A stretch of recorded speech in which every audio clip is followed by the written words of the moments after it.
Assalamualaikum warahmatullahi wabarakatuh.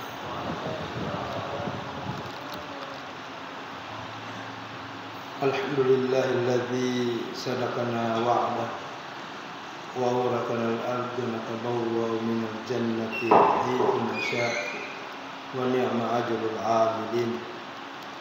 Asyhadu an la ilaha illallah wahdahu la syarika lah wa asyhadu anna Muhammadan 'abduhu wa rasuluh. Wassalawatullahi wassalamu alaihi wa man tabi'ahum bi ihsan ila yaumiddin. Amma ba'du. Alhamdulillah, kita telah melaksanakan salat subuh berjamaah. Semoga Allah Subhanahu wa taala senantiasa memberikan petunjuk kepada kita semua untuk menghadiri salat subuh berjamaah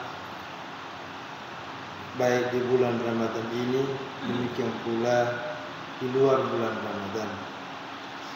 Salawat dan taslim kita sampaikan kepada Nabiullah Muhammad sallallahu alaihi wasallam, Nabi yang kita jadikan ikutan terkhusus di bulan Ramadan ini. Kaum muslimin dan muslimat sidang jamaah subuh yang semoga dirahmati oleh Allah Subhanahu wa taala. Kenapa nanti di malam ke-20 Allah Subhanahu wa taala baru menurunkan malam kemuliaan itu atau Lailatul Qadar itu?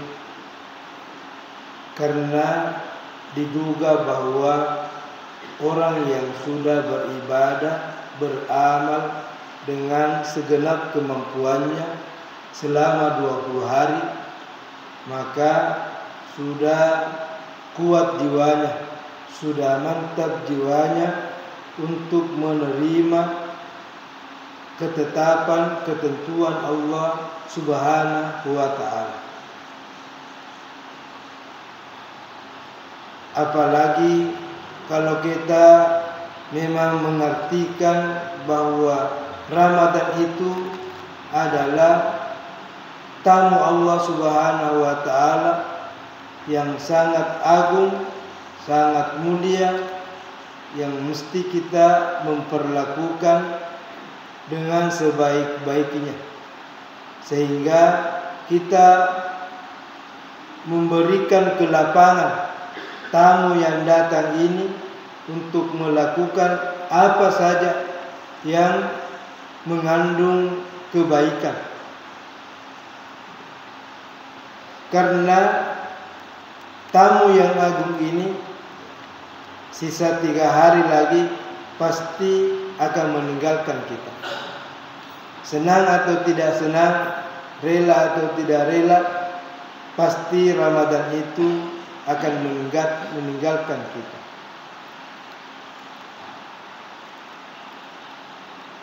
Bulan Ramadan yang akan berakhir juga beragam orang menyambut akan berakhirnya bulan Ramadan ini. Ada yang sudah merasa bahwa sudah hampir terbebas dari beban yang membebaninya dengan beribadah dengan datangnya bulan Ramadan ini. Ada juga yang bersedih karena dengan berakhirnya bulan Ramadan nanti, maka kesempatan kita untuk memperbesar, memperbanyak pundi-pundi kebaikan juga akan berakhir. Karena tidak sama bulan Ramadan dengan bulan-bulan yang lainnya.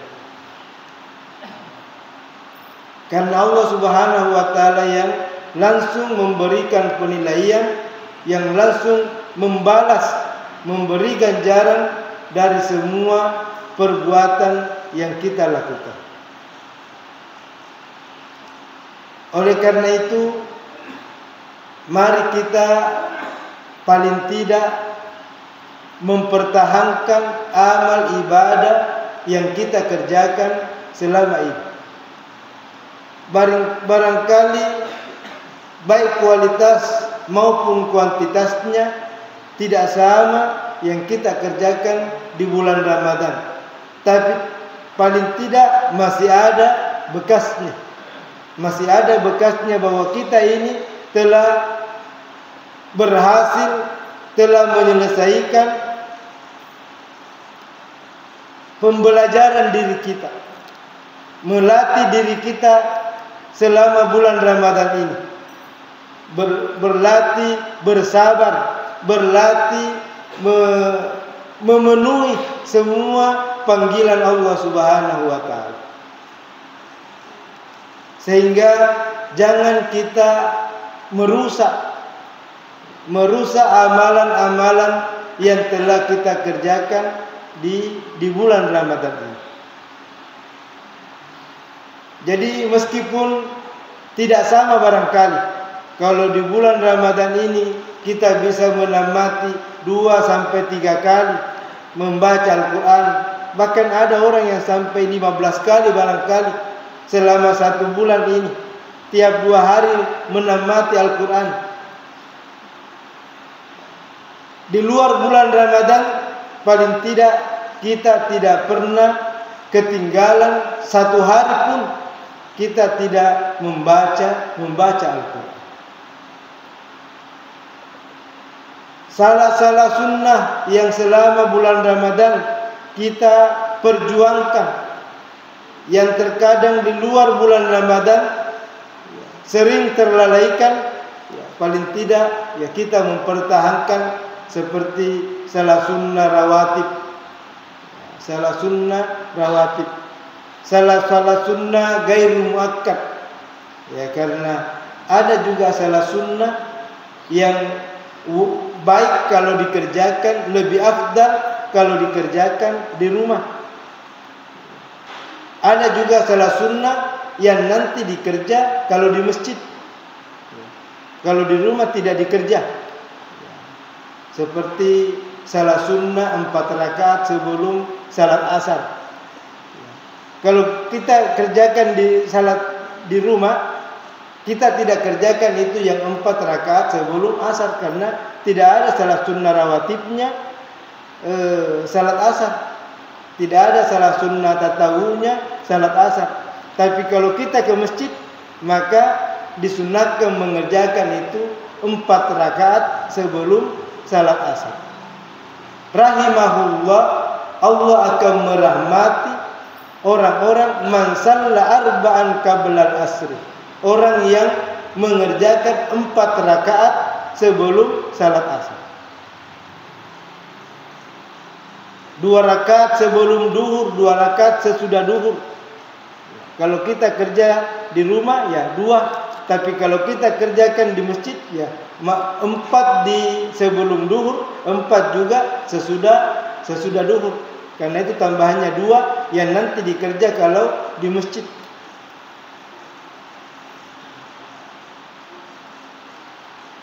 Seperti kalau hari Jumat, kalau kita masuk di masjid mulai jam 11, boleh salat sampai sebelum khatib naik di mimbar. Salah sunnah mutlak yang kita kerjakan. Mulai kita masuk di masjid sampai sebelum khatib naik di mimbar, berapa rakaat saja. Bahkan ada yang mengatakan bahwa di situ juga kita bisa melaksanakan salat taubat, ya, meskipun tidak disebutkan demikian. Karena Nabi ditanya, kapan bagus dikerjakan itu salah sunnah taubat? Kata Nabi, ketika anak unta tidak bisa bertahan dengan sengatan matahari, yaitu menjelang duhur, menjelang duhur.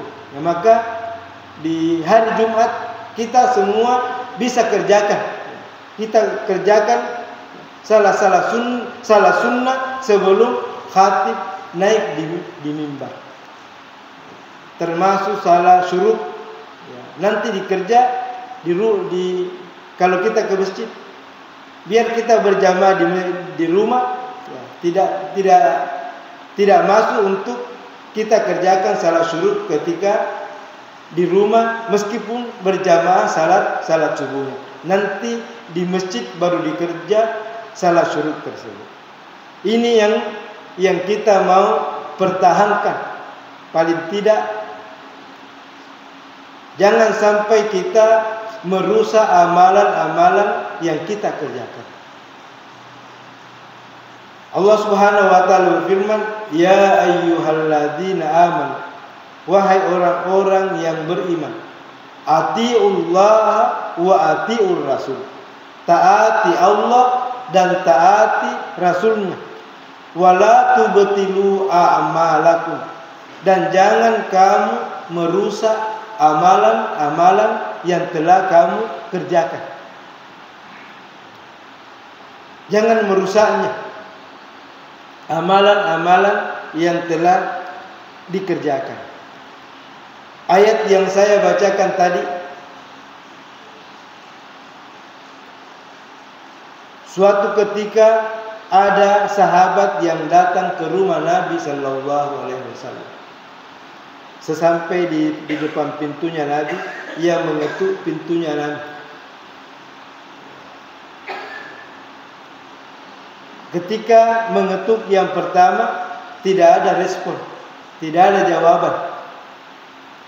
Mengetuk lagi yang kedua, juga tidak ada respon. Yang ketiga juga tidak ada respon. Jadi sahabat tersebut mencoba, ternyata ada lubang di pintunya Nabi itu. Jadi dia mengintip di situ. Ternyata ada Nabi pas di belakangnya itu pintunya Nabi. Ada Nabi berdiri di situ.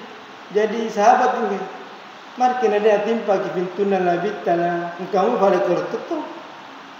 Jadi berteriak, "Ya Rasulullah, buka pintunya."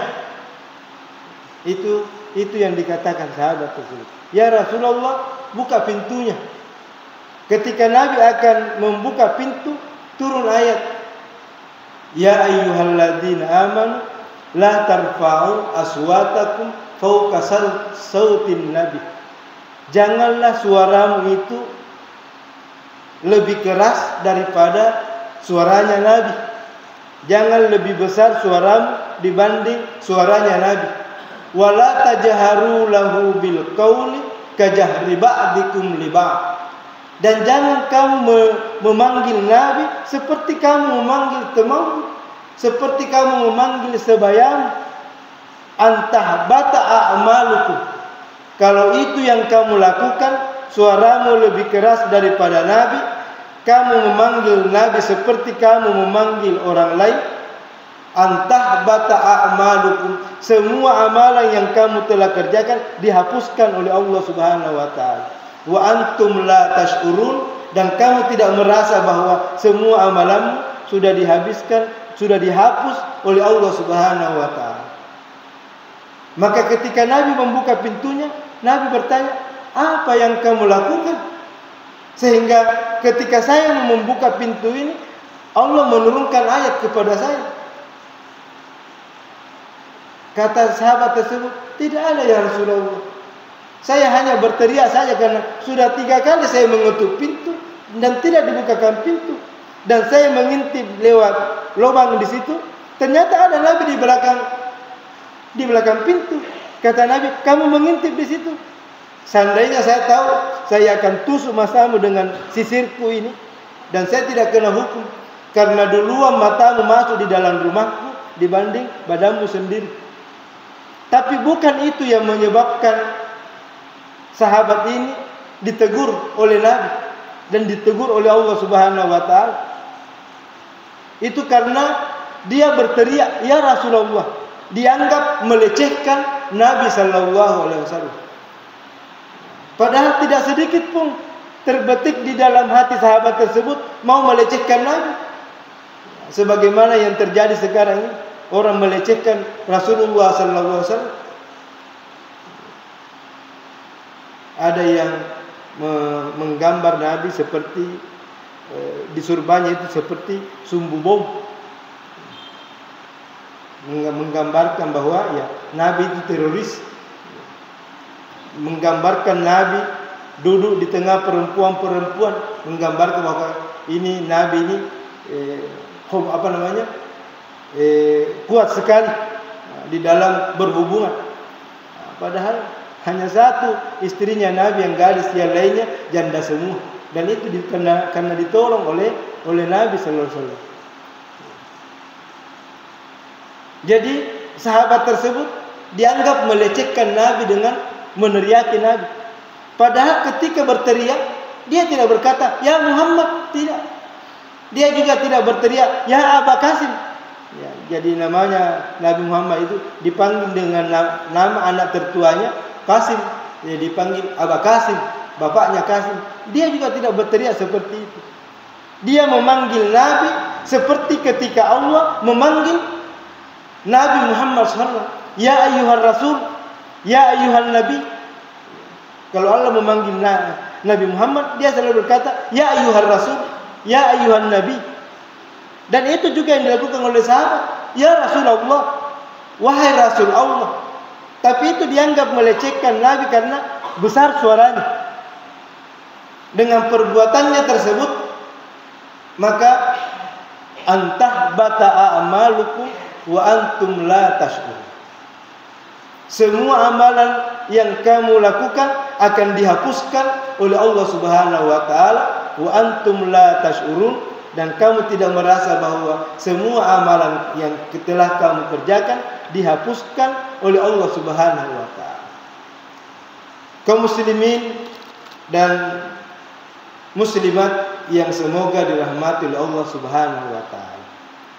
Selalu kita mendengarkan bahwa berpuasa ini bukan hanya meninggalkan makan dan minum, tetapi bagaimana kita mengendalikan diri kita, bagaimana kita mengendalikan hawa nafsu kita.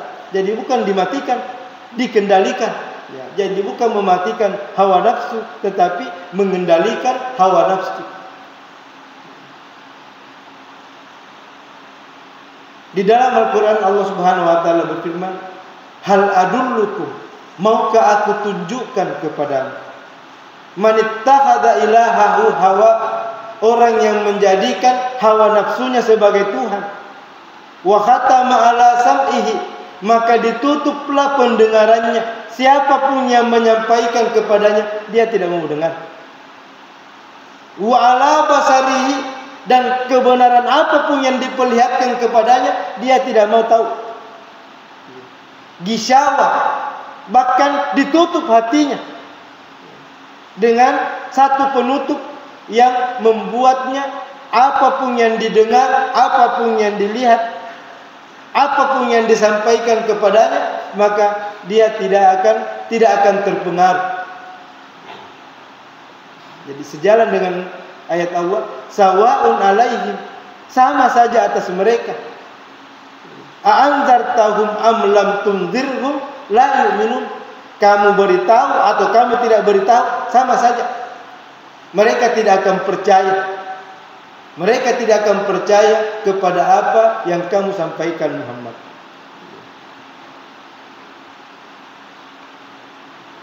Mengikuti hawa nafsu, lebih mendahulukan hawa nafsu, maka itu salah satu bentuk kemusyrikan, menduakan Allah Subhanahu wa taala.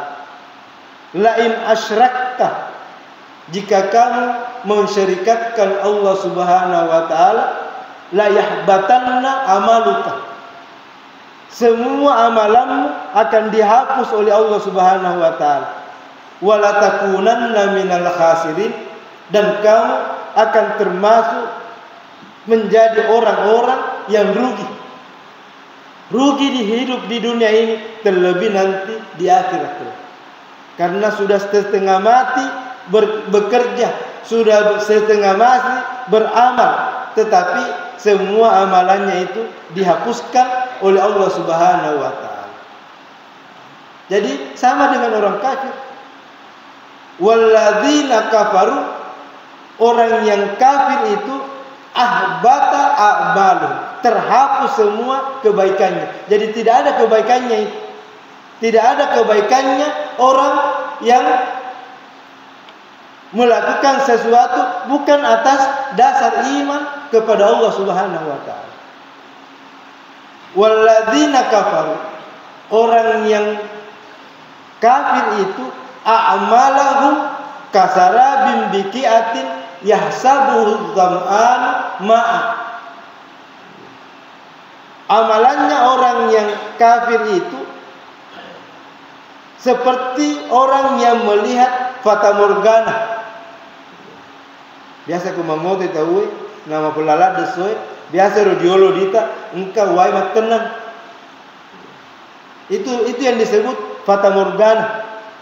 Semakin kita datangi tempat itu, fa idza ja'ahu, jika kamu mendatangi tempat itu, lam yajidhu syai'a, kamu tidak akan mendapatkan satu tetes air pun, karena memang bukan air, hanya fata morgana saja. Wa wajadallahu indahu fawaffahu hisabahu wallahu sari'ul hisab. Tetapi kalau kamu beramal, beriman, amalanmu itu atas dasar iman kepada Allah Subhanahu wa taala, maka kamu akan mendapati Allah Subhanahu wa taala akan memberikan ganjaran, akan memberikan pahala, bahkan akan menyempurnakan pahalanya. Man amila salihan min dzakarin aw untha. Siapa yang melakukan amal saleh, laki-laki dan perempuan, wa huwa mu'min, asalkan ia beriman kepada Allah Subhanahu wa taala, maka falanuhyiyannahu hayatan thayyibah, maka akan diberikan penghidupan yang lebih baik, walanajziyannahum bi ahsani ma kanu ya'malu, dan Allah Subhanahu wa taala akan memberikan balasan yang lebih baik dari apa yang ia kerjakan ketika hidup di dunia. Jadi itu yang digarisbawahi oleh Allah, wa huwa mu'min, asal ia beriman kepada Allah Subhanahu wa taala. Dan inilah alhamdulillah kitalah yang dipanggil oleh Allah Subhanahu wa taala berpuasa di bulan Ramadan ini. Hanya orang yang beriman yang dipanggil oleh Allah Subhanahu wa taala untuk menjalankan, memenuhi perintah-perintah Allah Subhanahu wa taala. Makanya salah satu kriteria doa kita diterima oleh Allah Subhanahu wa taala, wal yu'minu bi, maka hendaklah ia beriman. Fal yastajibu li, kemudian ia mengerjakan semua perintah.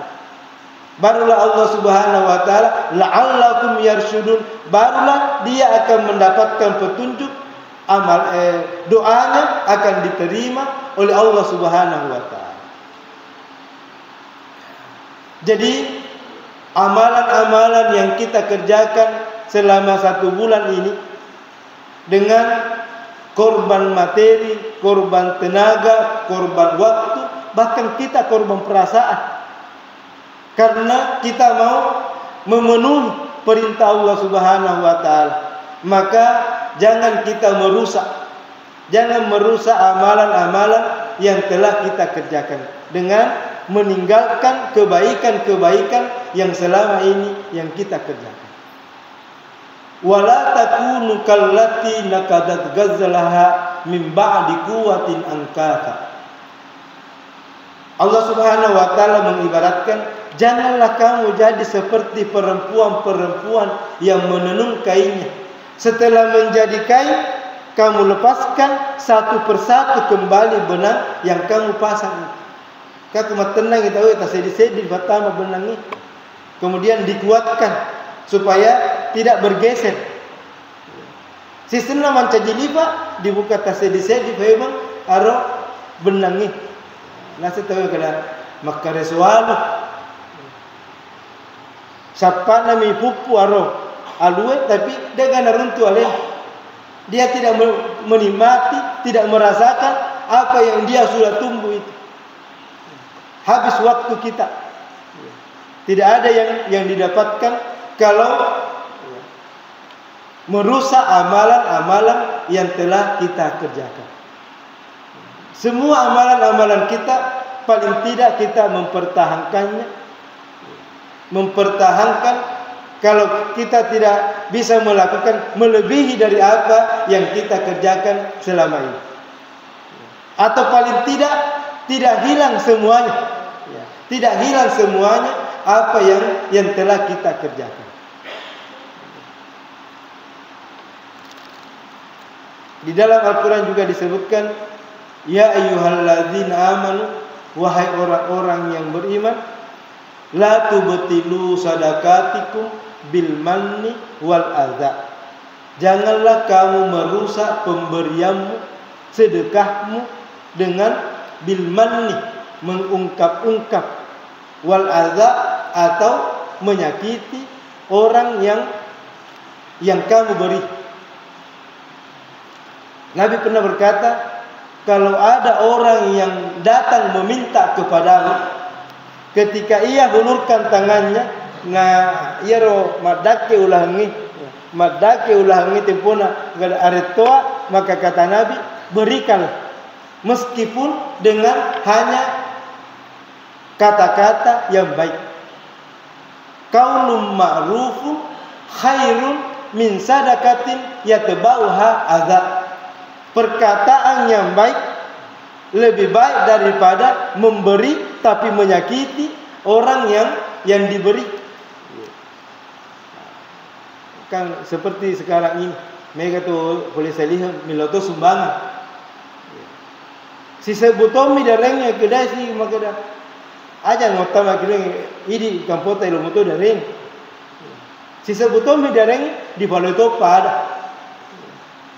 Ya sapa-sapa toko baik ayo dulu diremi, menyakiti orang yang diberi, atau mengungkap-ungkap pemberian. Maka sobatannya sumbang royan dia jaji rumah si je, sobatannya yang ro iya mana dia na baju baru dia lupa ngero.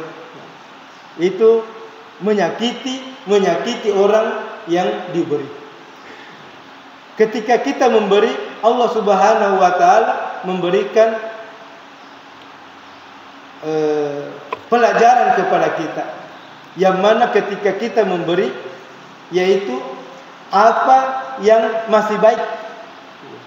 Wa anfiqu mimma tuhibbun, berikanlah apa yang kamu sukai. Dia nak kena pengelatala yang paling kamu sukai, tidak. Sebahagian mimma, sebahagian yang kamu sukai. Karena kalau kita memberi dan berkata, ala ni baju pilih sama baju ni, itu bukan pemberian.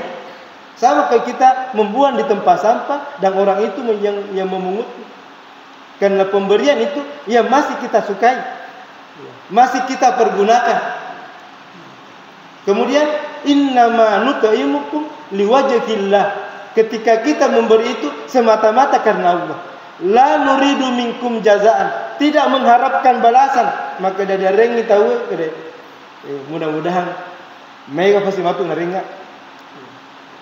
Atau kalau seperti baru-baru ini, ya. Makanya itu bukan pemberian. Dikasih orang uang, ngerang nomor saya itu ya. Itu bukan pemberian, makanya kuliah di vile ya. Nela memelisi. Karena gulut itu. Karpen feu karena tutu lalona nasaba. Dia na difile. Karena itu memang bukan pemberian. Kalau pemberian itu la nuridu minkum jazaan, tidak mengharapkan balasan wala syukura. Bahkan jangan mengharap orang itu berterima kasih kepada kita. Kan biasa di makada, yang dia dareng, mau terima kasih lah tuh. Nah memang begitu agama. Jangan mengharapkan orang itu berterima kasih. Kalau cuma terima kasih terserah, tapi jangan menunggunya berterima kasih. Nah sahabat kita tadi yang berarti engkau situ masuk. Engkau lota. Bantu-bantu amat boleh. Demikian pula tuntunannya orang yang diberi. Wasalli alaihim. Kalau ada orang yang memberimu, doakan itu orang yang memberimu. Jadi tanya ini makanya, deh, ilo doa nangale, tanya. Memang kewajibannya. Hut min amwalihim sadaqatun tutahhiruhum wa tuzakkihim wa salli alaihim. Kalau ada orang yang memberikan kepada kamu, doakan itu. Doakan.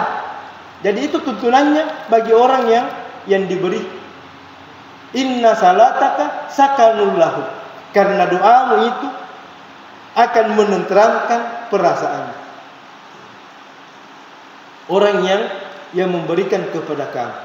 Ya. Hingga masih ketika saya kecil ya, sering kita ketika ditinggalkan oleh orang tua, ya, nah bagi-bagi tasiratu umur kita ring, tembakan fatulak bal, ya betul kan? Kalau kita dikasih pasti kan mudah-mudahan selamat dia di laun. Begitu kita ketika kecil. Jadi tidur kalau laun dia keluarga itu matuan lo di nasalah itu metaita. Tasiratu umur kita tapi ya kita akan berkata mudah-mudahan salam alolis. Dan itu yang disebut orang tua kayak fatulak bala. Fatulak bala kalau memberikan orang yang ditinggalkan. Nah, jadi mari kita menjaga amalan-amalan yang telah kita kerjakan dengan susah payah. Kita telah kerjakan selama 1 bulan di bulan Ramadan ini. Mudah-mudahan Allah Subhanahu wa taala semakin meningkatkan petunjuk yang diberikan kepada kita. Karena ya to parona menengkap imange tepe kalau senantiasa kita juga selalu mendorongnya. Karena iman itu 2 saja, yazid wa yanqus, bertambah dan berkurang. Tidak pernah iman itu statis, jalan di tempat. Maka harus selalu didorong dengan kebaikan-kebaikan. Innalladzina amanu wa amilus shalihat yahdihim rabbuhum biimanihim. Orang yang beriman dan mengerjakan amal saleh maka akan semakin ditambah imannya dengan iman yang sudah ada pada dirinya. Subhanakallahumma bihamdik asyhadu an la ilaha illa anta astaghfiruka wa atubu ilaik. Hadanallahu wa iyyakum ajma'in. Wassalamualaikum warahmatullahi wabarakatuh.